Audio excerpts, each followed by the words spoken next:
अभी विषय कसाए हैं, जाने वाली तो नहीं है, लेकिन यदि समझ में आ जाए थोड़ी सी तो कम से कम शालीनता जीवन में आ जाए।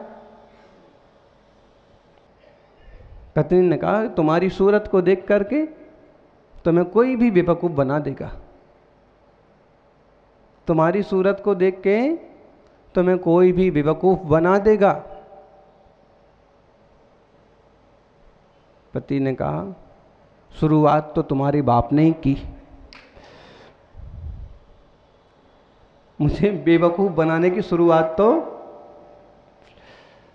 तुम्हारे पिताजी ने की। कैसे की? तेरी शादी मेरे साथ कर दी, मुझे बेवकूफ़ बना दिया।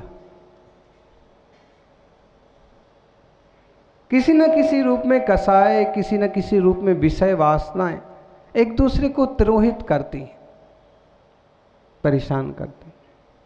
आत्म के अहित विषय कसाए, आत्मा के अहित करने वाले हैं विषय और कसाए। अगर कोई प्रशस्त जीवन है तो वह है साधना का, साधुओं का। और अगर गृहस्थी में भी कोई समझदार हैं तो उनका जीवन शांति से, सहजता से चल जाता है। आत्म के अहित विषय कसाए, इनमें मेरी परिणति न जाए। मैं रहूं आप में आप लीन, सो करऊं हूँ निज निजाधीन। मैं निज के अधीन रहूं। निज के अधीन रहना मतलब दूसरे के अधीन ना हो। प्राय करके पराधीनता में जीवन जाता है। पराधीनता बहुत तरह की होती है। आत्मिकता, आत्मा की अधीनता नहीं, अपने अधीन नहीं रहना, स्वाधीन नहीं रहना, वो पराधीनता है।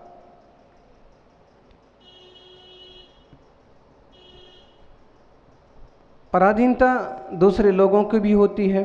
किसी ने हमें बंदी बना दिया, किसी ने हम पर कब्जा कर लिया, कोई ज़बरदस्ती हम पर अधिकार करके रखता है, ये पराधीनता है। अथवा हम भी कई बार पराधीन हो जाते हैं। जब तक पापा ना कहेंगे तब तक मैं कुछ नहीं कर सकता, जब तक पत्नी का इशारा ना हो जाएगा तब तक मैं कुछ भी फाइनल नहीं कर सकता। एक व्यवहारिकता और प्रीति होना अलग चीज़ है, लेकिन एकदम पराधीनता। और एक बात, जब तक हम आपको ना देखें आप खुश नहीं हो सकते। जब तक अमुक मुझे ना दिख जाए तब तक मैं खुश नहीं हो सकता। ये भी पराधीनता है। और ये बहुत तरह की पराधीनता है। जब तक मैं लड्डू ना खा लूँ तब तक मैं, जब तक मुझे बढ़िया भोजन ना मिल जाए तब तक, जब तक अमुक सीरियल देखने को ना मिले तब तक, जब तक मैं तंबाकू ना खा लूँ तब तक मुझे सुख नहीं मिलता है, शांति नहीं मिलती। ये बेवकूफ़ी शुद्ध पराधीनता है। जबकि लोग इसे पराधीनता नहीं समझते, वो समझते मौज समझते। मौज नहीं है, ये पराधीनता। किसी की भी पराधीनता नहीं होना चाहिए। पराधीन सपनहु सुख नाही। रामचरितमानस की छोटी सी पंक्ति का अर्थ सिर्फ इतना नहीं है कि मैं किसी राजा के कि किसी पुलिस के अधीन न रहूं। बहुत गंभीर अर्थ इसका कर सकते हैं। मैं इंद्रियों के भी अधीन ना रहूं, मैं मन के भी अधीन ना रहूं, मैं किसी व्यक्ति के भी अधीन ना रहूं, मैं किसी के बस में ना रहूं। इसका मतलब मैं स्वच्छंद हो जाऊं? नहीं, मैं स्वच्छंद नहीं, स्वतंत्र हो जाऊं। आत्मदृष्टि वाला, स्वतंत्र, स्वरूप को जानने वाला, स्वच्छंद में रहने वाला, ऐसा हो जाऊं। स्वाधीन हो जाऊं, ऐसी प्रार्थना की है। स्वाधीन होने की प्रार्थना बहुत ऊंची प्रार्थना है। और 10 दिन हमें यही सिखाया गया, स्वाधीन हो। क्षमा तुम्हारा गुण है, मार्दव तुम्हारा गुण है, आर्जव तुम्हारा गुण है, सत्य तुम्हारा गुण है, सुचिता तुम्हारा गुण है, अकिंचन ब्रह्म तप त्याग सब तुम्हारी दशा है। स्वाधीन हो। और सबसे स्वाधीन कौन है? सिद्ध भगवान, बस परम शुद्ध है। सो करहूँ हूँ ज्यों निजाधीन। विषय कसाय तो पराधीनता ही है। इसलिए प्रवचन सार में 258 नंबर की गाथा में कहा, यदि ते विषय कसाया पावती परुविदवसत्थेषु कहते तप्पणि बद्धा पुरिसा नित्थारगा होन्ति। यदि वे विषय कसाय पाप ही हैं, शास्त्रों में विषय वासना को पाप ही कहा है, तो उनसे बंधे हुए लोग किसी को पार करने वाले कैसे हो सकते? बहुत बढ़िया बात है। अगर विषय कसाय पाप हैं तो जो लोग विषय कसाय वाले हैं, विषय वासना वाले हैं, क्या वे दूसरे लोगों को कल्याण का रास्ता बता सकते हैं? समझ में आ रहा? जो खुद क्रोध मान माया लोभ में गले तक डूबे हुए हैं, वे संसारियों को उपदेश देते हैं? जो कुशील के केस में फंसे हुए हैं वो ब्रह्मचर्य का उपदेश देते हैं। तो क्या वो जो खुद डूबे हुए हैं दूसरों को तारने वाले हो सकते हैं? नहीं हो सकते। इसलिए फिर हम परम गुरु की शरण खोजते हैं, जो स्वयं परिपक्व शांत वितरागी हैं, निष्प्रही हैं, विषय कसाय से रहित हैं। अपन सभी ऐसे परम पवित्र स्वरूप को उपलब्ध हों। हर क्षण हर दिन अपने आप को साधने की कोशिश करो, अपनी स्वाधीनता की कोशिश करो। अभ्यास करो कि जरा जरा सी बात में हम आक्रोशित ना हों। हमारे श्रीमान जी के द्वारा कुछ ऊंचा नीचा हो गया, हमको तुरंत प्रभावित नहीं होना। श्रीमती जी के द्वारा कुछ ऊंचा नीचा हो गया, बहुत जल्दी आक्रोश में आके कदम नहीं उठाना, पराधीनता है वो। खाने में कुछ ऊंचा नीचा हो गया, तुरंत आक्रमण नहीं, कारण पराधीनता है वो।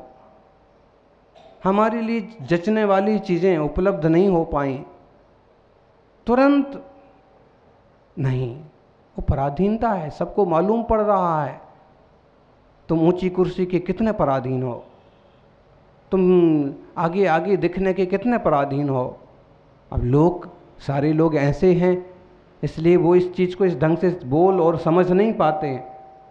बाकी बात यही है कि कितने भुक्कड़ हो पूजा प्रतिष्ठा के, खाने पीने के, सम्मान के। ये पराधीनता है एक तरह की।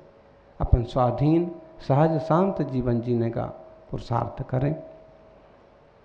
ज्ञानियों, जब तक हम स्वरूप को नहीं समझते हैं तब तक परम अहिंसा भी जीवन में नहीं आती। हम पुरुषार्थ सिद्धि उपाय में आचार्य अमृत चंद्र के वचनों को देखें, हर एक चीज को उन्होंने खोला। हिंसा के कम से कम 30 रूप उन्होंने, 40 रूप। अपन तो ऐसे कहते हैं कि बस जीवों को नहीं मारना अहिंसा है और किसी को मारना पीटना हिंसा है, लेकिन उन्होंने बहुत तरह से खोला।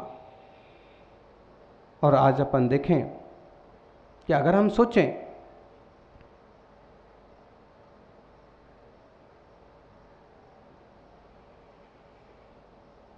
कि मैं एक जानवर को मार दूं ताकि और लोगों की रक्षा हो जाए,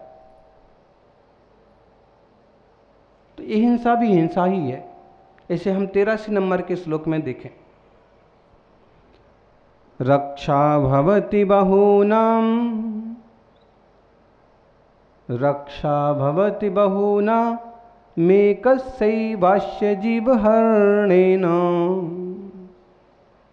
इति मत्वा कर्तव्यं न हिंसनं हिंस्रसत्त्वानाम्।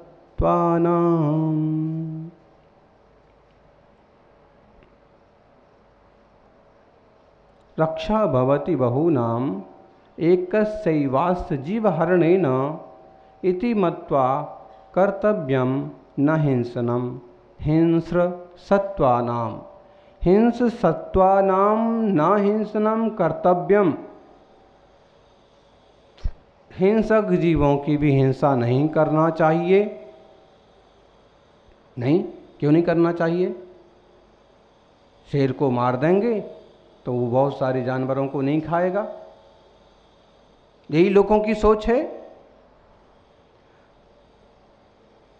लेकिन आचार्य श्री कहते नहीं, अहिंसा की परिभाषा में ये बात फिट नहीं होती।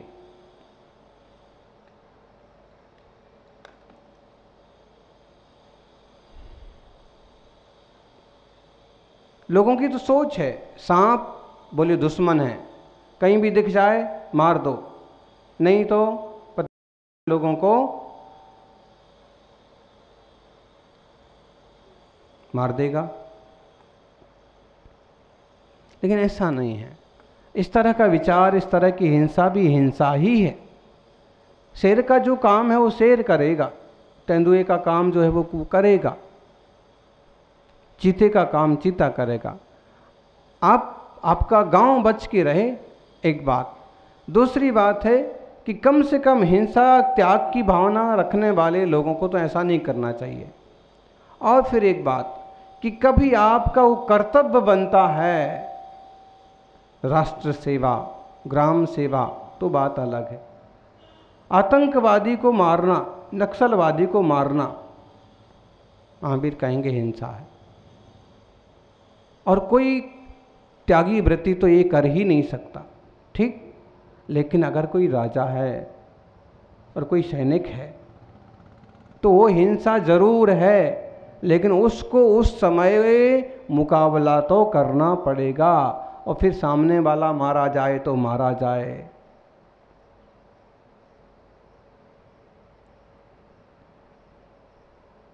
लेकिन हिंसा फिर भी हिंसा है। कैसे उसका फल उलट के वापस आता है, एक कथा सुने हम छोटी सी। सबको मालूम है एक दिगंबर जैन सिद्ध क्षेत्र है द्रोणागिरी। द्रोणागिरी बुंदेलखंड का हार्ट, गणेश प्रसाद बर्नी जिसे सम्मित शिखर, छोटा सम्मित शिखर कहते थे। गुरुदेव के सानिध्य में हम लोग भी पहुंचे थे। और जिन महामुनि की वो निर्वाण स्थली है उनका नाम है गुरुदत्त। जब हम गुरुदत्त महाराज का पुराना चरित्र देखते हैं, काफ़ी पुरानी घटना होगी, हो सकता है 3-4 साल, हजारों वर्ष पुरानी घटना है, तो उनका प्रसंग आता है कि बड़े सम्राट थे, तो राजा थे। राजा को क्या नहीं करना पड़ता है, युद्ध भी करना पड़ते हैं। नगर में विद्रोह हो जाएं तो उन्हें भी ठीक करना पड़ता है। कई भयंकर उत्पात हो जाए तो उसे भी संभालना पड़ता है। आग लग जाए तो उसे भी बुझवाना पड़ता है। लोगों को दुर्भिक्ष पड़ जाए तो सहृदयता के कारण से उनके खाने पीने की व्यवस्था भी करना पड़ती है। और अगर कोई शेर, सांप, चीता आक्रमण कर दे तो उसे भी खत्म करना पड़ता है। गुरुदत्त राजा कुछ सैनिकों के साथ जब एक शिकायत मिली कि महाराज हमारा तो जीवन हराम हो गया, गांव के आखिरी छोरों पर रहने वाले लोगों का तो जीवन हराम हो गया, मरना आसान है। कब शेर आता है, कब हमारे भैंस बकरी को उठा ले जाता है, और अमुक के घर से तो उसका बच्चा भी उठा के ले गया। इतने लोग मारे गए। गुरुदत्त महाराज के लिए अब अनिवार्य हो गया शेर को मारना, और वो कुछ सैनिकों के साथ चल दिए। शेर आगे कहीं दिखा, उनने अपना निशाना साधा। निशाना साधते ही शेर भागा, और शेर भाग करके गुफा में घुस गया। आज भी वहाँ पर गुफाएं हैं कुछ। एक गुफा में घुस गया, पहाड़ में घुस गया, छेद में घुस गया, बिल में।